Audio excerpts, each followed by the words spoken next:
नमस्कार, जनभावना टाइम्स में आपका स्वागत है। आपके साथ मैं हूं अंकिता और आप देख रहे हैं टॉप 25। राजस्थान के मुख्यमंत्री अशोक गहलोत के महिलाओं के ऊपर दिए गए बयान पर बीजेपी ने हमला किया है।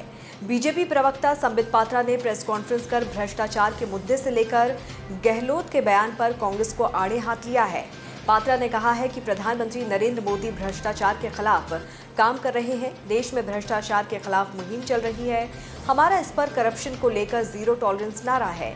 वहीं नेशनल हेराल्ड मामले की जांच पर कांग्रेस विरोध के बहाने दंगा और बवाल करने की कोशिश कर रही है। दिल्ली के मुख्यमंत्री अरविंद केजरीवाल अपने गुजरात दौरे के दौरान एक बार फिर से बीजेपी पर बरसे। राजकोट पहुंचे केजरीवाल ने बीजेपी पर निशाना साधते हुए कहा कि जब वो पूजा कर रहे थे तो लोग आए और भगवान की मूर्ति के सामने उनका सिर फोड़ दिया। ये गुजरात देश और हिंदू धर्म की संस्कृति नहीं है। इनकी गुंडागर्दी बढ़ती जा रही है। ये हमला ये दिखाता है कि बीजेपी बहुत ज्यादा बेचैन है, उनको हार दिखाई दे रही है। आम आदमी पार्टी वाले डरने वाले लोग नहीं हैं, हम सरदार पटेल को मानने वाले लोग हैं। मणिपुर में जनता दल यूनाइटेड के 6 में से 5 विधायकों ने बगावत कर दी है। बाकी 5 विधायक बीजेपी में शामिल हो गए हैं। जिन विधायकों ने कमल थामा है उनमें KH जॉयकिशन, N सनाते, मोहम्मद अछब-उद्दीन, पूर्व पुलिस महानिदेशक AM खाउटे और थांगजाम अरुण कुमार शामिल हैं। मणिपुर विधानसभा सचिवालय ने भी इन विधायकों के बीजेपी में शामिल होने की जानकारी दी है। मणिपुर में जेडीयू के 6 में से 5 विधायक के बीजेपी में शामिल होने के बाद ललन सिंह ने बड़ा बयान दिया है। उन्होंने न सिर्फ बीजेपी बल्कि पीएम नरेंद्र मोदी पर हमला बोला। ललन सिंह ने कहा कि मणिपुर में विधायकों को तोड़ा गया है, वहां धनबल का प्रयोग हुआ है। प्रधानमंत्री भ्रष्टाचार और सदाचार की परिभाषा बदल रहे हैं। धनबल का प्रयोग बीजेपी के लोग और पीएम कर रहे हैं तो वो सदाचार है। विपक्षी पार्टी अगर एक मंच पर आ रही है तो भ्रष्टाचार है। झारखंड के देवघर एयरपोर्ट के एयर ट्रैफिक कंट्रोलर पर दबाव बनाकर रात में चार्टर्ड प्लेन टेक ऑफ करने के मामले में बीजेपी नेताओं समेत 7 के खिलाफ FIR दर्ज हुई है। इनमें गोड्डा से बीजेपी सांसद निशिकांत दुबे, उनके 2 बेटे सांसद मनोज तिवारी और बीजेपी नेता कपिल मिश्रा का नाम शामिल है। FIR देवघर एयरपोर्ट पर तैनात DSP सुमन अमन ने जिले के कूड़ा थाने में दर्ज कर शिकायत कराई है। शिरोमणि अकाली दल के प्रधान सुखबीर सिंह बादल शनिवार को होशियारपुर कोर्ट में पेश हुए। उनकी ये पेशी दोहरे संविधान के केस में हुई। यहां दायर याचिका में अकाली दल की मान्यता खारिज करने की मांग की गई है। इससे पहले पूर्व CM प्रकाश सिंह बादल भी 6 महीने पहले कोर्ट में पेश हो चुके हैं। याचिकाकर्ता का दावा है कि अकाली दल राजनीतिक नहीं बल्कि धार्मिक पार्टी है, इसीलिए इसकी मान्यता खारिज होनी चाहिए। सेंट्रल विस्टा एवेन्यू आम जनता के लिए अगले सप्ताह से जनता के लिए खुल सकता है। विजय चौक से इंडिया गेट तक पुनर्विकसित सेंट्रल विस्टा एवेन्यू का उद्घाटन पीएम मोदी 8 सितंबर को करेंगे। हालांकि इसका अभी आधिकारिक ऐलान नहीं किया गया है। इस एवेन्यू में पैदल चलने वाले रास्ते पर लाल ग्रेनाइट का इस्तेमाल किया गया है, जिसके चारों ओर हरियाली है और इसका क्षेत्रफल 1.1 लाख वर्ग मीटर है।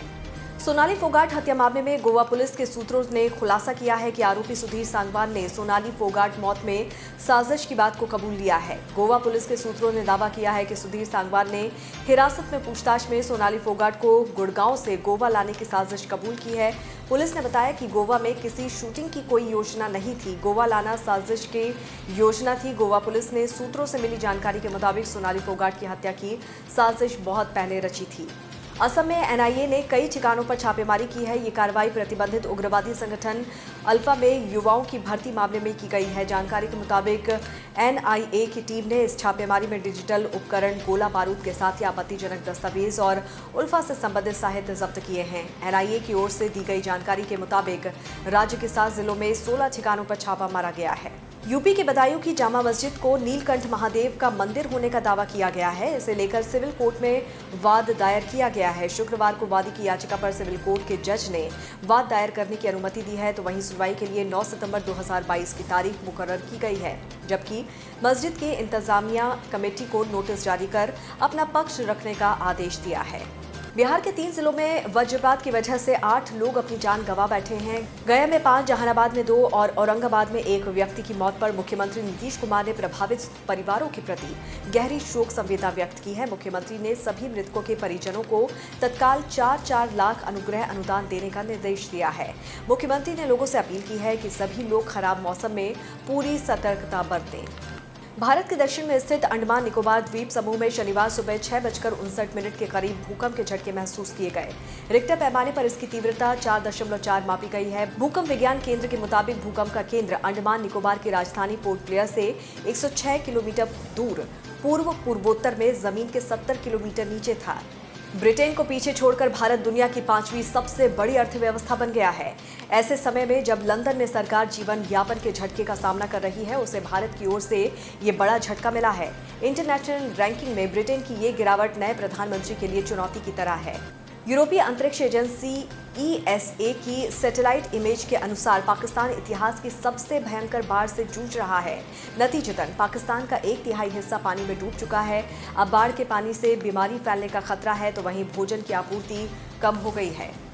श्रीलंका के पूर्व राष्ट्रपति गोटाबाया राजपक्षे शुक्रवार देर रात सिंगापुर एयरलाइंस से अपने देश लौट आए हैं। 73 साल के राजपक्षे करीब 7 हफ्ते के बाद बैंकॉक से सिंगापुर होते हुए श्रीलंका लौटे हैं। उन्हें भारी सुरक्षा के बीच एयरपोर्ट से बाहर निकाला गया। आर्थिक संकट के कारण हुए विरोध प्रदर्शन के बाद उन्हें देश छोड़कर भागना पड़ा था। लिज ट्रस ब्रिटेन की अगली प्रधानमंत्री के रूप में कार्यभार संभालने के लिए तैयार हैं। कंजर्वेटिव पार्टी के सदस्यों द्वारा ट्रस को ऋषि सुनक से ज्यादा मतों से समर्थन प्राप्त है।